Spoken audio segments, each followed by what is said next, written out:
Samsung ရဲ့ budget smartphone ဈေးကွက်ထဲကိုအသစ်ဝင်ရောက်လာတဲ့ Galaxy A04 လေးကို unboxing လုပ်ပြီးကြည့်ရအောင်ပါ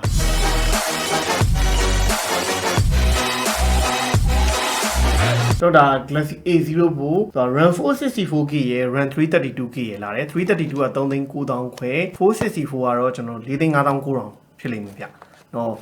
ရန်ကြီးကျွန်တော် spec တွေကတော့ဟိုဖုန်းကိုဖောက်ပြီးကြည့်ရင်းနဲ့ပဲအတူတူပြောတော့လိုက်မယ်အဲ့တော့ကျွန်တော်တို့ကြည့်အောင်ပါ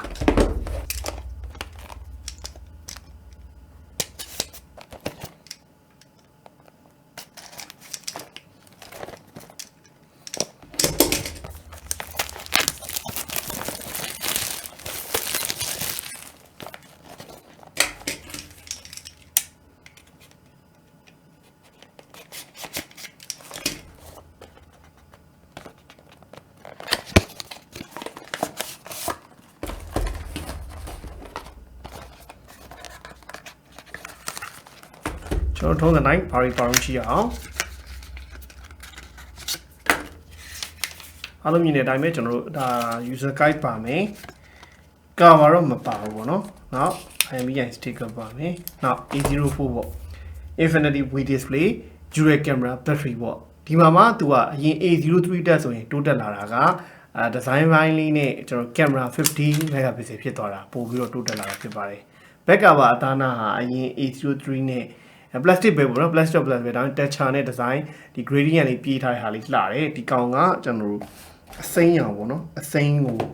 လို့ခေါ်မှာပေါ့ရှေ့ကထွက်ခဲ့တဲ့ A04S ဆိုရင် camera 3 လုံးဆက်ရဆိုဒီမှာတော့ camera 2 လုံးဆက်ရ50 megapixel camera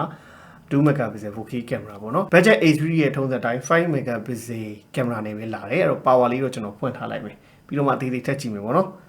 အဲ့တော့ဘူးထဲမှာပါတော့ဘူးထဲမှာပါတာ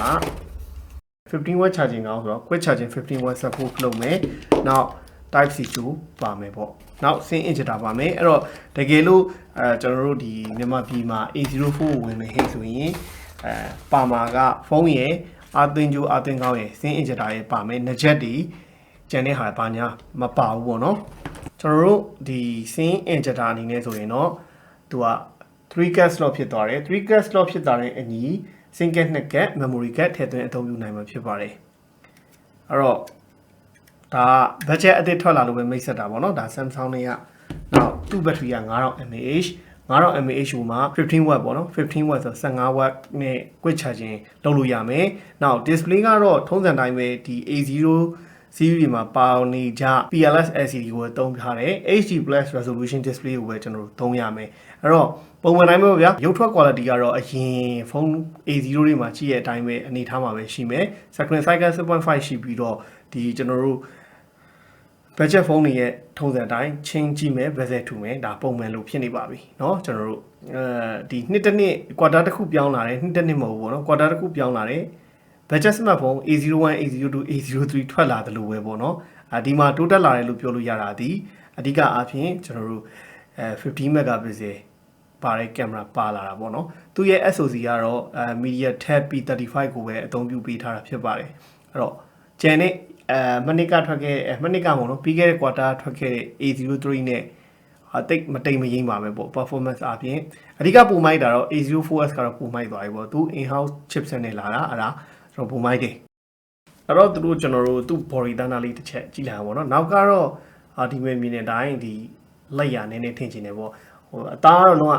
plastic သားပဲဒါမြင်နေကြ plastic သားပဲပေါ့နော်ထွေထိုးပြီးတော့ A0 series တွေမှာကျွန်တော်ဘာမှမျှော်လင့်လို့မရဘူးနောက်ကသူဒီ texture လေးတွေပေါ်ထားတာတော့လှတယ်ဒီ gradient ပြီးထားတယ် texture line လေးပါတာတော့တက်ရဲလေးနဲ့လှတယ်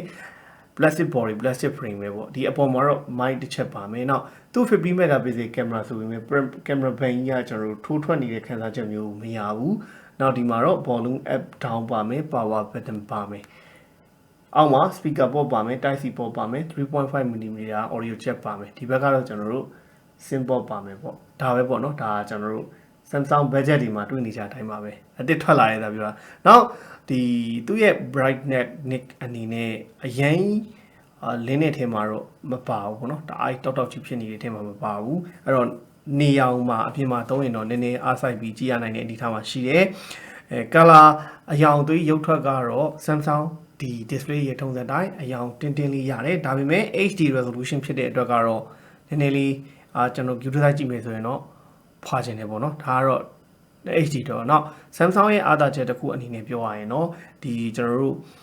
လုပ်ငန်းသုံးအတွက် budget small ဝယ်တဲ့အခါမှာ Samsung ဖုန်းတွေကဘာအားသာလဲဆိုတော့ call recording ကိုတစ်ခါတည်းရတာပေါ့နော် call recording ပါတဲ့အတွက်အတန်ဖန်နေပါသည်လို့လည်းမဟုတ်ဘူး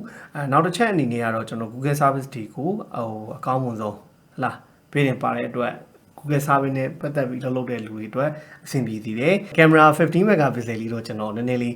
ကြည့်အောင်ပေါ့နော်အတူတူအဲ့တော့သူ budget smartphone ရဲ့ရုပ်ထွက် quality အနေထားဘယ်လောက်ရှိအောင်ကြည့်မယ်ပေါ့နော်အဲ့တော့ဘာ feature တွေပေါ့နော်ဒါ portrait ပါမယ် photo ပါမယ် video ကတော့ဒီ P35 ဒီမှာဆိုရင်ပုံမှန်တိုင်းတော့ full HD ပဲရိုက်လို့ရမယ်ဒီမှာ full HD 30 fps ပဲရမယ်ပေါ့မိုးမှာတော့ကျွန်တော်တို့ pro move ပါမယ် panorama move ပါမယ် full move ပါမယ် hyperlapse ပါမယ် pro move ပါတဲ့အတွက်ကတော့စိတ်ကြိုက်ရှင်းညီပြီးရိုက်လို့ရတယ်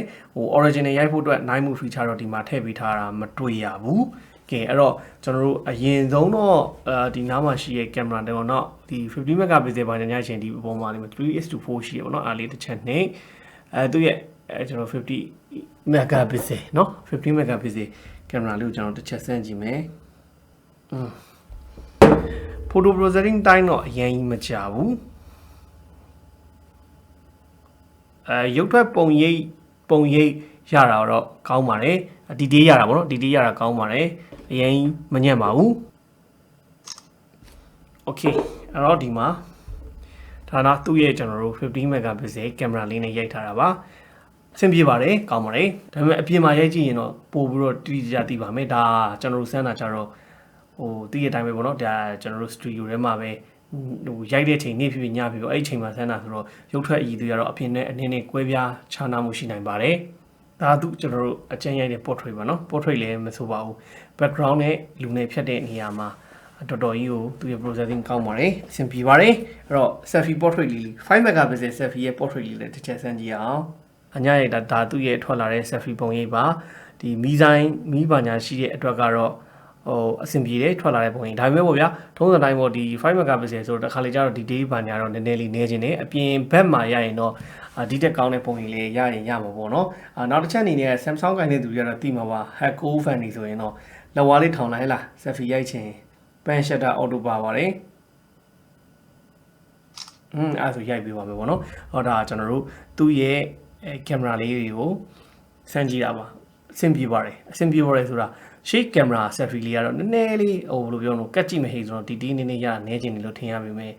ဒီတေးရနေတော့လေလူကချောတော့ပေါ့ဗျာရုပ်လေးကပို့ပြီးတော့เนาะကဲဟုတ်ပြီအဲ့တော့အပြင်မှာရရင်တော့ဒီတက်ကောင်းတဲ့ပုံရိပ်ဒီပို့ရနိုင်ပါတယ်နောက် pro move နဲ့ချိန်ပြီးရိုက်မယ်ဟိဆိုရင်တော့ပို့လှပြီးတော့ပို့ကောင်းတဲ့ပုံရိပ်ရနိုင်ပြီပေါ့နော် pro move မှာတော့ကျွန်တော်စိတ်ကြိုက်ကစားပြီးတော့ရိုက်နိုင်ပါတယ်အဲ့တော့ဒီနေရာမှာထည့်ပြောစရာရှိတာတော့ဒီချိန်မှာဈေးတွေကတော့ဒီ P35 တို့ G35 တို့ဖုန်းတွေစီပါတဲ့ SoC နဲ့ဖုန်းတွေဒီအသစ်ဆိုရင်4သိန်းဝန်းကျင်နေ5သိန်းကျော်တွေဖြစ်နေပြီပေါ့နော်အဲ့တော့ဘသူမှတော့အပြစ်မတင်နေပေါ့နော်ဖြစ်နေတဲ့ဈေးကတော့ဒေါ်လာဈေးတွေအကြောင်းလို့ပဲငွေဈေးတွေအကြောင်းလို့ပဲပြောလို့ရပါတယ်ကျွန်တော်တို့ဒါအခုမြင်တွေ့နေရတာတော့ Samsung A04 လေးရဲ့ပုံရိပ်ရုပ်ခွက်ထားပါအဲ့တော့ Samsung display ရဲ့ထုံးစံတိုင်းသူ့ဟာဆို LCD သုံးထားလေ color accuracy တွေဒီကျွန်တော်တို့အယောင်အသွေးတွေကတော့ပေါင်းပါတယ်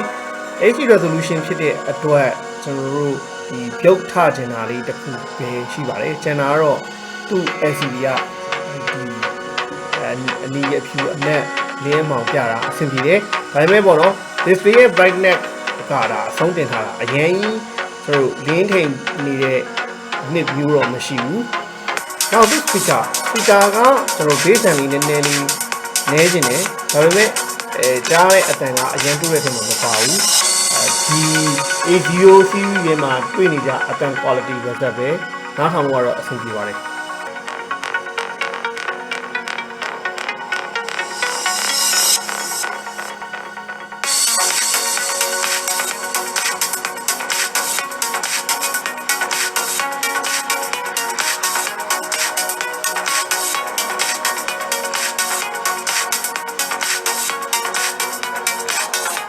စပီကာကတော့ mono speaker ပဲပေါ့နော်ဒီနေ့ဒီတစ်လုံးလေးရမယ်လောက်တာ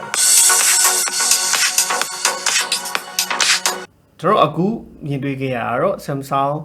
Galaxy A04 လေးရဲ့ရုပ်ထွက်နဲ့အတန်ဖြစ်ပါတယ်ကဲအဲ့တော့ကျွန်တော်တို့ဒီ Samsung A04 လေးကို unboxing လုပ်ပြီးတော့ကြည့်ရတဲ့အနှစ်ချုပ်အနေမှာတော့ big quality ဘိုင်းအနေထား design ဘိုင်းအနေထားကကျွန်တော်ဘာမှအရင်တိုးတက်ပြောင်းလဲလာတာမရှိဘူးပေါ့နော်ပုံမှန် A03 နေကြဒီလုပ်ငန်းအတွက်သုံးမယ်ဟေးဆိုရင်တော့နောက်ထပ် model မြင်းနဲ့ဟာတခုတော့ထွက်လာပြီငါ A03 နဲ့ A04 ချိန်လိုက်မယ်တော့အရင်တိုးတက်လာတာမဟုတ်ဘူးနောက်ထပ်လုပ်ငန်းအတွက်သုံးဖို့ Google service တွေလည်းပါတယ် call recording တွေလည်းကောင်းကောင်းအလုပ်လုပ်တဲ့ဖုန်းရှာရင်တော့ဒီ A04 လေးကထွက်နေပြီလုပ်ငန်းအတွက်သုံးခြင်းနဲ့နောက် social media သုံးရုံလောက်တော့ဒီ P35 ကကောင်းကောင်းအလုပ်လုပ်နိုင်သေးတယ်လို့ပြောလို့ရတယ်အဲ့တော့အရင် heavy gain ဆော့မယ်ဆိုရင်တော့ဒီဖုန်းကိုတော့မဝယ်နဲ့ပေါ့ဗျာပုံမှန်လုပ်ငန်းအတွက်မရှိမဖြစ်သုံးခြင်းနဲ့ Samsung brand မှာဖြစ်မယ်ဆိုတဲ့သူတွေအတွက်ကတော့ A04 လေးဟာဈေးကွက်ထဲမှာဝယ်ရရှိနိုင်ပြီလို့ပြောရင်လည်းဒီနေ့ unboxing ကိုဒီမှာလေးအဆုံးသတ်ပါမယ်အားလုံးဘိုင်ဘိုင်ပါခင်ဗျာ